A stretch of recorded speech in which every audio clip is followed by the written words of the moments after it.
오늘부터 성탄절까지 4주간을 대림절, 주님이 임하심을 기다릴 때 주님의 임하심을 기다린다.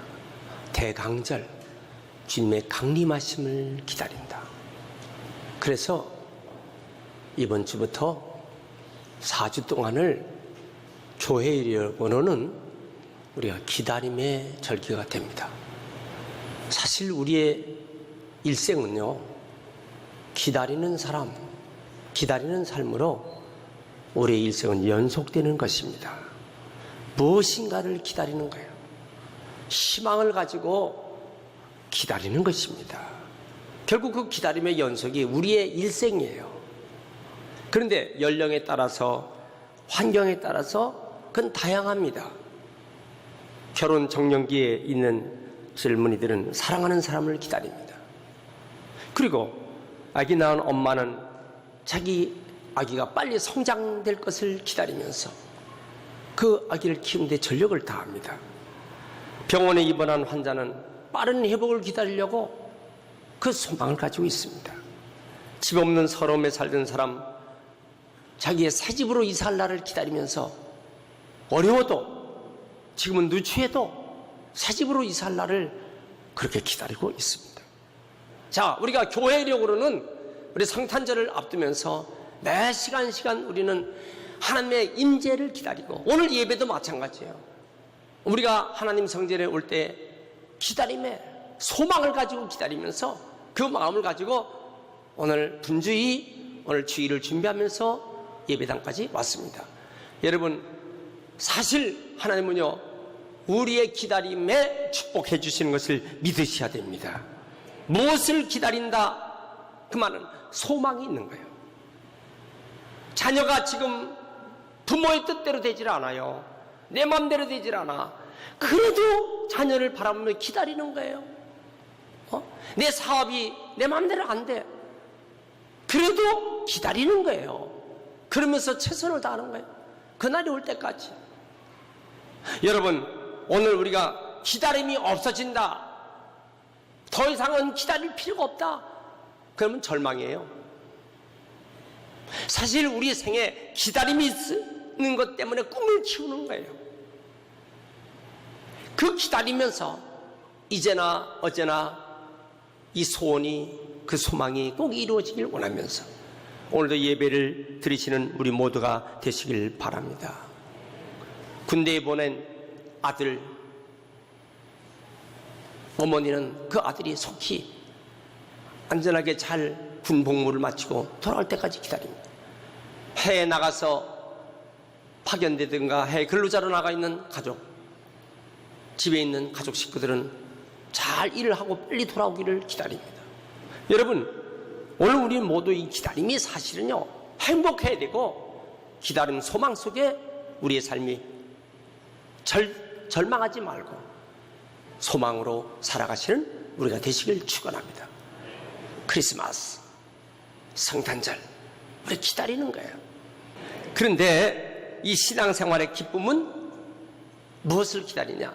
주님이 나에게 역사하시는, 주님이 살아계신 주님이 나와 함께 하시는 임마누엘의 하나님, 그걸 믿고 의지하고 살 때 성령께서 꿈같은 놀라운 기적으로 우리에게 역사하실 줄 믿습니다.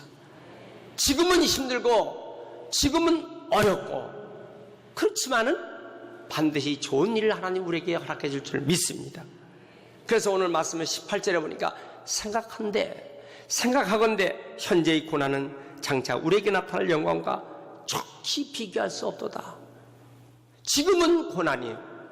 그러나 주님은 이 기다림 속에서 장차 우리에게 영광된 것을 보여주신다. 여러분, 오늘 이 말씀을 그대로 믿고 의지하고 사시길 축원합니다. 그날이 올 때까지. 그래서 이사야 41장 10절에는 두려워 말라, 내가 너와 함께 하리라. 놀라지 말라, 나는 네 하나님이 됨이라. 내가 너를 굳세게 하리라. 참으로 너를 도와주리라. 참으로 의로운 오른손으로 너를 붙잡아 주리라. 두려워할 일이 우리는 너무 많아요. 놀랄 일이 너무 많아요. 아니 이런 일이 생기다니. 아니 이렇게 이런 일이 생길 수 있어? 놀랄 일이 많고 두려운 일이 많아요. 그렇지만 여러분, 하나님 말씀을 의지하세요. 두려워하지 말라, 놀라지 말라. 내가 너와 함께 하리라. 내가 너를 붙잡아 주리라. 내가 너를 꼭 붙잡아 주리라. 할렐루야. 따라합시다. 주님만을 의지하고 살자.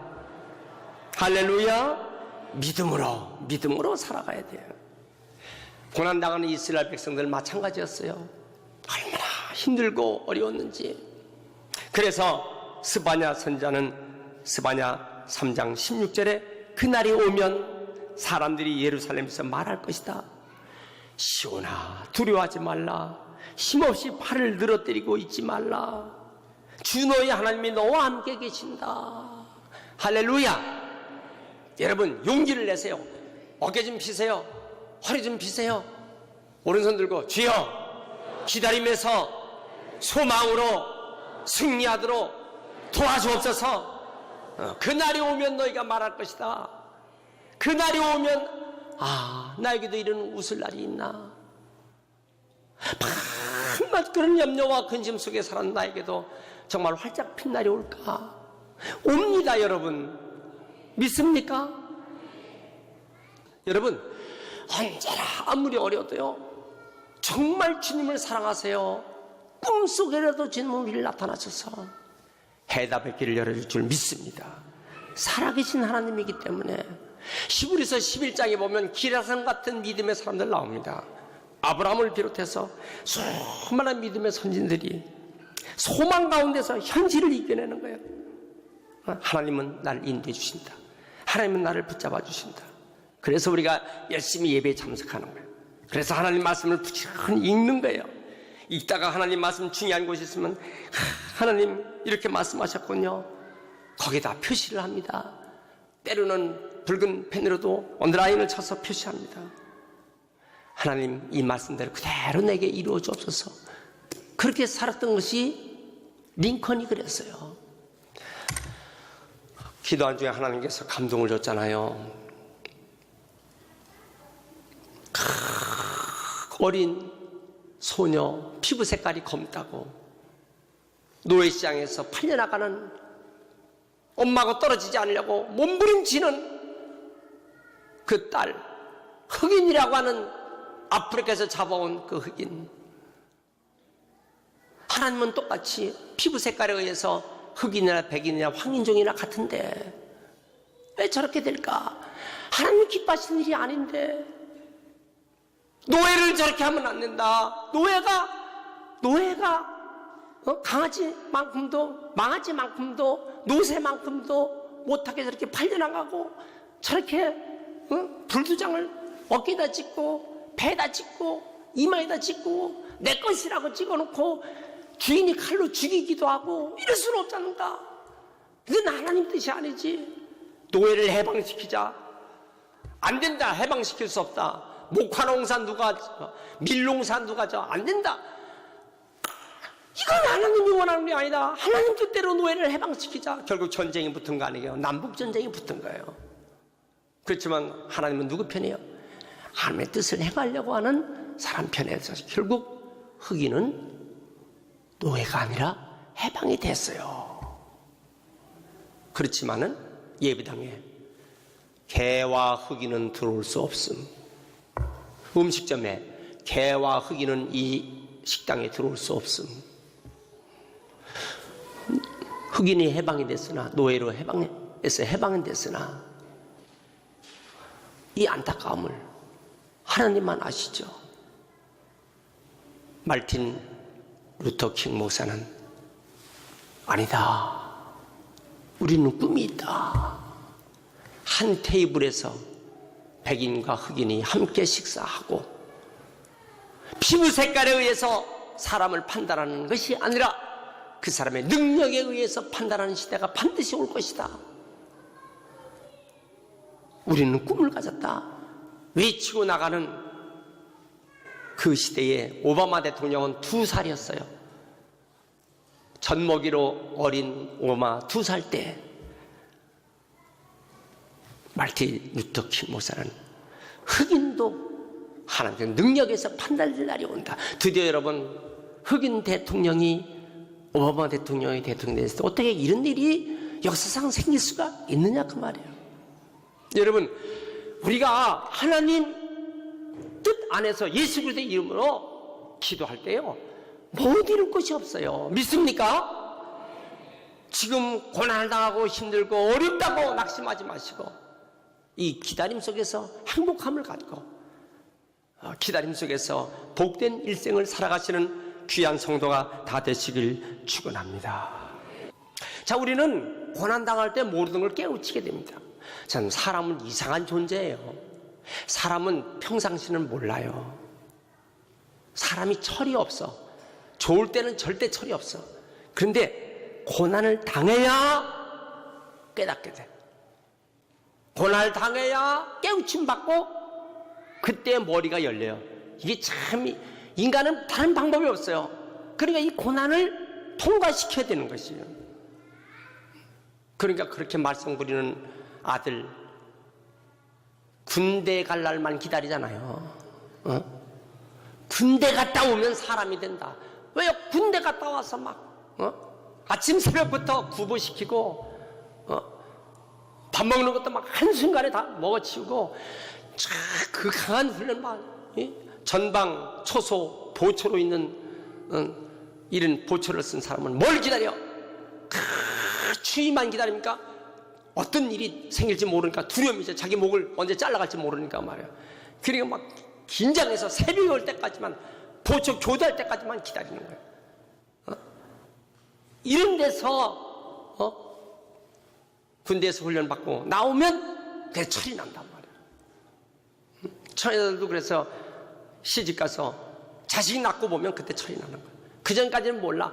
자식 낳고 애 낳아서 밤을 새워 애가 울고 열이 막 오르고 그러면 업고서 이걸 띄고 별짓을 다 합니다. 잠도 하나도 못 자고 이 애 키우면서 철이 나는 거예요. 이 사람은요, 고난을 당해야 이게 철이 나는 거다. 그래서 시편 119편 71절에서 참 어떻게 그런 말씀하세요?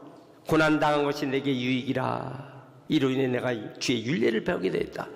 어떻게 고난 당하는 게 유익이에요? 이거 너무 역설적인 거예요. 정말 이게 파라독스한 거예요. 어떻게 고난이 유익입니까? 근데 사람은 그럴 수밖에 없어요. 사람은 다른 방법이 없어요. 따라합시다. 사람은 다른 길이 없다. 고난 당해야 깨닫게 된다. 고난 당해야 철이 나겠다. 새는 용광로에 집어넣어야만 새가 된다. 불순물이 다 빠져 녹여. 그래야만 새는 새로서의 구실을 하지. 그냥 산속에서 파는 그냥 그 광석 덩어리 갖고는 절대로 안 되는 거야. 그 불속에 집어넣어야 돼. 사람은 고난이라는 것을 통과해야 깨달아지는데, 여러분, 신앙인의 중요한 것입니다. 믿지 않는 사람은 고난 속에 집어넣어도 왜 그런지를 모르니까 결국은 파멸되는 거야. 그러나 신앙인은 고난을 당할 때 여기에 하나님이 어떤 뜻이 있을까? 나를 돌이켜보고, 그렇기 때문에 성숙한 사람이 돼서 귀하게 아주 정금같이 나오게 될 줄 믿습니다. 할렐루야. 자, 그래서 우리가 참고 기다리는 믿음들 되시길 축원합니다. 그때에 우리의 보이는 것으로 다 하지 말라. 보이지 않는 세계가 얼마나 중요한가를 알아야 된다. 자, 여기 대표적으로 이제 에서를 드는 거예요. 배가 고파 헐떡거리죠. 야곱이 팥죽을 끓였어요. 형 에서에게 팥죽을 먹고 싶으면 장자권을 내게 달라. 장자권은 나중에 얘기해요. 지금 재산을 나중에 분배받고 하나님의 축복받고 그건 나중에 얘기해요. 지금 나에게는 보이지 않는 장자권이 문제가 아니라 지금 당장에 나에게는 팥죽이 문제다. 야, 장자권 갖고 가. 네가 가져. 난 지금 팥죽을 먹여야 되겠어. 나중에 어떻게 됐어요? 땅을 치며 통곡한들 에서는 회복되질 않아요. 하나님은 말라기서에 뭐라 그랬어요? 내가 에서를 미워하고 야곱을 사랑하노라. 왜 그랬을까요? 보이는 것만을, 보이는 은근보화, 보이는 물질, 보이는 세계만을 바라보고 사는 예에서는 미워하는 거예요. 보이지 않는 영적 세계, 보이지 않는 그 천국의 세계를 바라보고 사는 사람은 하나님이 축복하실 줄 믿습니다.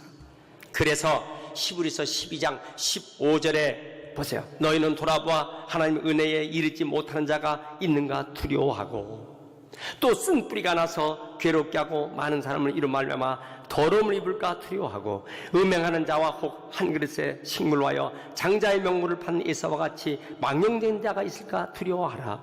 너희의 안과 같이 저가 그 후에 축복을 기업으로 받으려고 눈물을 흘리며 구하되 버림받아 회개할 기회를 얻지 못하였느니라. 눈물 흘려도 안 돼. 보이는 것을 바라보고 산 사람은 결국 그렇게 되는 거예요. 여러분, 보이지 않는 하나님의 은총을 사모하며 사시길 축원합니다. 그래서 오늘 계속 반복하는 거예요.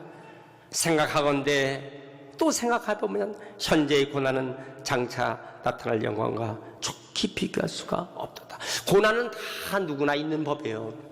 고난 없으면 얼마나 좋겠어요. 그건 하나의 소망이고 바람입니다. 고난 없으면 얼마나 좋겠어요. 그냥 절대로 그렇지 않습니다. 사람은 다 누구나 작든지 크든지 고난이 있어요. 그런데 이것을 어떻게 참고 이겨내느냐에 따라 달라지는 것이에요. 이게 따라서 알맹이냐 쭉쟁이냐 키질해보면 알아요. 키질해보면 알맹이는 안으로 들어오고 쭉쟁이는 밖으로 날아가는 거예요. 풍구질해보면 알아요. 쭉쟁이는 다 날아가는 거예요. 우리가 어떤 고난의 바람이 들어도 알곡신자 되시길 축원합니다. 어떤 사람은 어려움 당하면 예배당 안 나와. 회복이 안 되는 거예요. 고난 당하면요, 가족 식구 힘들어지고 사업이 힘들어지면 신앙 그냥 팔아버려. 그러면 어떻게 돼? 그건 버림받는 거예요. 끝까지 주님을 바라보고 우뚝 서시길 축원합니다. 믿습니까? 세상에 우리 성탄절을 바라보면서 이렇게 고난 당한 사람이 있어요. 예수님의 어머니 마리아. 처녀가 잉태한 거예요. 성령으로. 세상에 결혼도 안 했는데 배가 불룩하게 나왔어요. 인간적으로 고난이 얼마나 심합니까? 사람들이 얼마나 비웃고 돌멩이 맞아 지금 죽을 직전입니다.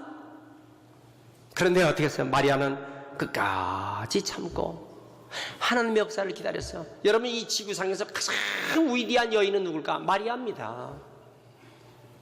이 지구상에서 최고의 존귀한 여인은 마리아예요. 요셉은 또 어때요? 아니, 약혼자가 임신을 했어요. 이 기막힌 고통 아니겠어요? 아니, 약혼한 저 여자가 임신하다니. 그러니까 조용히 참고 끊으려고 했어요. 나팔 불지 않고. 성경은 그래서 그를, 요셉을 의인이라고 불렀어요. 여러분, 우리가 누가 고난을 당한다고 함부로 입을 열면 안 돼요. 그 두고 봐야 알아요. 남이 어떤 고난을 당하도 함부로 말하면 안 돼요. 두고 봐야 알아요. 내가 고난을 당하도 마찬가지예요. 함부로 내가 말하면 안 돼요. 참, 이 입술이요, 이상한 거야. 이게 잘못 움직이면요, 자기 생을 망치는 거야. 보세요. 아브라함이 자기 아들 이삭을 모리아산에 데리고 올라가는데, 똑똑한 신앙의 아들 이삭이, 아버지, 불과 나무는 있는데 번제할 어린 양은 어디 있죠? 이때 아버지가 말 조심해야 돼. 뭐라 그랬어요? 번제할 어린 양은 하나님이 준비하시리라. 아멘 하세요. 진짜 하나님이 준비하시잖아. 근데 만약에 입을 초싹해서 번제할 어린 양 너다 이름아, 그럼 그날 죽는 거예요. 여러분, 우리가 어떻게 입을 놀리느냐, 결국 우리 신앙생활은 여러분들이 입을 어떻게, 입술을 어떻게 놀리느냐에 따라서 결정되는 거예요. 남이 고난당할 걸 함부로 말하면 안 돼요. 자기가 고난당할 때 함부로 말하면 안 돼요. 말로 난 끝났어, 난 땡이야, 그럼 진짜 끝나고 땡인 거예요. 함부로 따라합시다. 입 조심하자. 신앙의 가장 중요한 것이 뭐냐? 그래서 행동이 언행이지 행언이라고 하지 않아요. 행동보다 중요한 것은 말이야. 교회 와서 성경적인 언행이 되시길 축원합니다. 세상에 애굽의 총리 대신 요셉처럼 고난이 있어요. 그 긴 세월을 종으로, 노예로, 감옥으로, 그 사형수만 갇히는 감옥에 들어가는 거 아니겠습니까?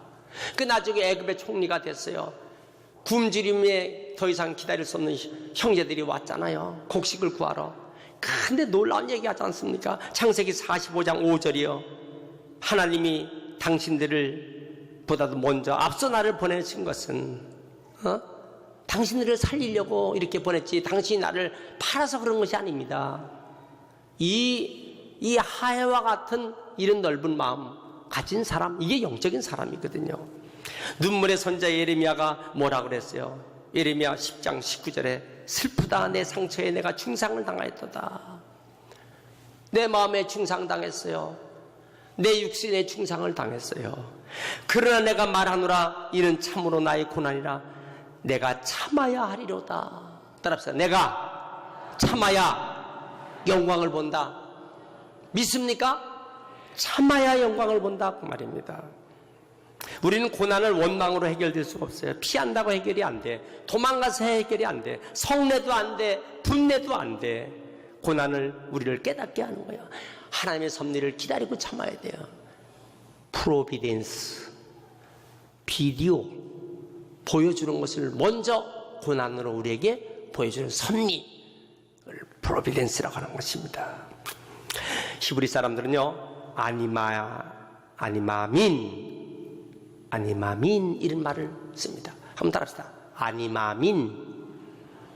아니마민이라는 것은 나는 하나님을 믿습니다. 나치 수용소 600만 명이 학살되는 그 수용소 벽에다가 아니마닌 나는 하나님을 믿습니다.